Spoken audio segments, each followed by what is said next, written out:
Hello বন্ধুরা, তো আমি আবারও চলে এসেছি নতুন মণ্ডপের সামনে। আমি মণ্ডপের ঠিক পেছন দিকটা আছি, আর বেশি দিনও বাকি নেই দুর্গাপুজোর, মানে কড়া নাড়লেই দুর্গাপুজো। তো তোমাদেরকে দেখিয়ে দিচ্ছি কোন মণ্ডপের পেছন দিকে আছি, তোমরা যদি চিনতে পারো বলো। আর সামনের দিকেও যাব আমি এখন, তো চলো তোমাদের দেখিয়ে দিই। আর এত রোদের মধ্যে আমি চলে এসেছি, দেখতেই পাচ্ছ আমার অবস্থাটা পুরোই খারাপ হয়ে গেছে। তো মণ্ডপের পেছনে আছি, চলো তোমাদের দেখাই কোন মণ্ডপের পেছনে আছি। তোমরা কি চিনতে পারছো বন্ধুরা আমি কোন মণ্ডপের পেছনে আছি? এখানে পেছনের অবস্থা তো খুবই খারাপ, যাই হোক। তো এখানটা আমি দাঁড়িয়ে আছি, চলো মণ্ডপের সামনে গিয়ে দেখাচ্ছি কিসের হচ্ছে। তোমরা এখনো বুঝতে পারছো না থিমটা কি আছে, তোমাদের সামনে গিয়ে বলছি কিসের পুজো হচ্ছে বা কি থিম আছে। বোসপুকুর শীতলা মন্দিরের মণ্ডপের পেছনে ছিলাম, তো সামনের দিকে চলে এসেছি। দেখতেই পাচ্ছ অনেক মাটির ভাড় রাখা, তো এই ভিডিও অ্যালাউ ছিল না বলে তাই ঢুকতে পারলাম না। যেমন মা ঠাকুরমা ছোটবেলায় দেখতেই পারতে মাটির ভাড়ে পয়সা জমাতো, তো এটাকে কেন্দ্র করেই মণ্ডপটা গড়ে উঠছে। ঢুকতে দেওয়া হলো না, বললো যে দু তিন দিন পরে মণ্ডপটা ওপেন হবে, তখন দেখা যাবে। যাই হোক, তো তোমরা দেখে নাও, বাইরে থেকে এরকম দেখাচ্ছে। তো কদিন পরেই দেখা যাবে, আসি তোমাদেরকে দেখাবো। কিন্তু না ঢুকতে দিলে আর কি করা যাবে না, এত দূর থেকে আমি আসলাম ঘেমে চেমে। অনেকেই তো দেখতে দিচ্ছে এখন, সবার এখন নতুন নিয়ে। আমি তো দেখলাম যে খবরের নিউজও কভার করেছিল, কিন্তু দেখতে দেওয়া হচ্ছে না। যাই হোক, আমি তোমাদেরকে পরে দেখাবো। আর অন্য কোন জায়গায় আমি যাচ্ছি কিনা তোমাদের তোমরা চোখ রাখো, দেখতে পাবে। বোসপুকুর শীতলা মন্দির ঢুকতে দিতে চাইলো না, কিন্তু আমি তো নিউজে দেখেই গেলাম। ওরা তো নিউজে পুরোই কভার করেছে যে কিভাবে ঠাকুরটা হচ্ছে, তারপরে থিম কি আছে, সব কিছুই বলেছে।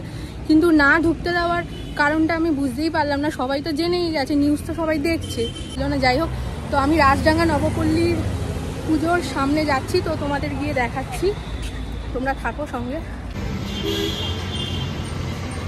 তোমাদের জন্য বন্ধু দেখা অ্যাক্রোপলিস মলের সামনে এসে গেছি। তো অ্যাক্রোপলিস মল থেকে এবার সোজা যাব, দেখি। এত জিজ্ঞেস করে বন্ধুরা অবশেষে আমি একদম রাজডাঙ্গা নব উদয় সংঘর মণ্ডপের এই যে গেট থেকে আমি যাচ্ছি। দেখো কত লাইটিং এখানে লাগানোই থাকবে, এই জন্য বাঁশ লাগিয়েছে। তো চলো যাওয়া যাক। তার মধ্যে আজকে এত গরম, কিছু বলার নেই, পুরো মানে একদম গরমে ঝলসে যাওয়ার মতো অবস্থা। এতটা ভেতরে অবশেষে হেঁটে হেঁটে হেঁটে হেঁটে এতটা আসার পরে দেখো কিছুটা দেখা যাচ্ছে মণ্ডপ, ঠিক আছে। এখানটা তো গেট আছে, লাইট বসবে। আর এদিকে তোমাদেরকে আমি জুম করে দেখাচ্ছি, দেখো এই যে পেছন থেকে দেখো বন্ধুরা আমি দেখাচ্ছি লুকটা কেমন। আবার সামনে থেকে আবার গিয়ে আমার না বলে, যেমন বলেছে হচ্ছে বোসপুকুরে যে ঢোকা যাবে না, দেখানো যাবে না, তাই আমি পেছন থেকে কিছুটা দেখিয়ে দিচ্ছি তোমাদেরকে, ঠিক আছে। দেখো বন্ধুরা ঢুকে পড়েছি ভেতরে। ভেতরের এই লুকটা এরকম। রাজডাঙ্গা নব উদয় সংঘর এবছরের 2024-এর থিম হচ্ছে ভারসাম্য। দেখতেই পাচ্ছ গাছ দেখা যাচ্ছে, গাছ বানিয়েছে। আর একদম ঢুকতেই একটা কলকারখানা দেখতে পাবে বাদিকে। তো ভারসাম্য মানে বুঝতেই পারছো যে গাছ আর কলকারখানার কিছু একটা মেসেজ দেওয়ার চেষ্টা করেছে, এটাই যে গাছ কাটলে পরিবেশের কতটা ভারসাম্য নষ্ট হয়, কলকারখানার ধোয়ার ফলে পরিবেশ দূষণ হচ্ছে। যাই হোক, এখান থেকেও বললো যে ভিডিও নেওয়া যাবে না, সবাই সেমই বলছে, তো নেওয়া যাবে না। তো দেখা যাক কদিন পরে এরা অ্যালাউ করছে ঢোকার জন্য। বেরিয়ে গেলাম গেটের বাইরে। আর এখানে দেখো গেটের বাইরে বেরিয়েও গাছটা দেখা যাচ্ছে, অনেক বড় গাছ একটা বানিয়েছে। গাছের মাঝখানে হয়তো ঠাকুরটা বসবে। তো ভালোই একটা সুন্দর একটা মেসেজ দিচ্ছে রাজডাঙ্গা উদয় সংঘ।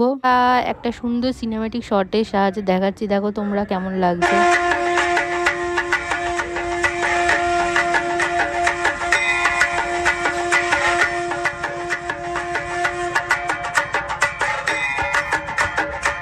মোটামুটি যা দেখলাম অলমোস্ট হয়েই এসছে, এখনো কাজ বাকি আছে। বাঁশগুলো তো পরে খুলেই দেবে। তো যাই হোক, ভারসাম্য মানে এই গাছ বাঁচাও, সেটাই বলা হয়েছে। তো এই লুকটা অলমোস্ট এরকম। তোমাদের জন্য দেখো বাইরে থেকে আমি জুম করে দেখাচ্ছি, গাছ দেখা যাচ্ছে। আর মণ্ডপের মাথার ওখানে তুলো দিয়ে কিছু সাদা সাদা দেখা যাচ্ছে, কিছু করছে ওরা। বন্ধুরা ভিডিওটা কেমন লাগলো বলো, ভালো লাগলে লাইক কমেন্ট শেয়ার আর সাবস্ক্রাইব করো। আর তোমরা কোন কোন জায়গায় পুজো দেখতে চাও, ভিডিও দেখতে চাও, কমেন্টে বলো। আরও নতুন নতুন ভিডিও আসছে, আর চ্যানেলটা সাবস্ক্রাইব করে দিও ভালো ভালো ভিডিওর জন্য। টাটা।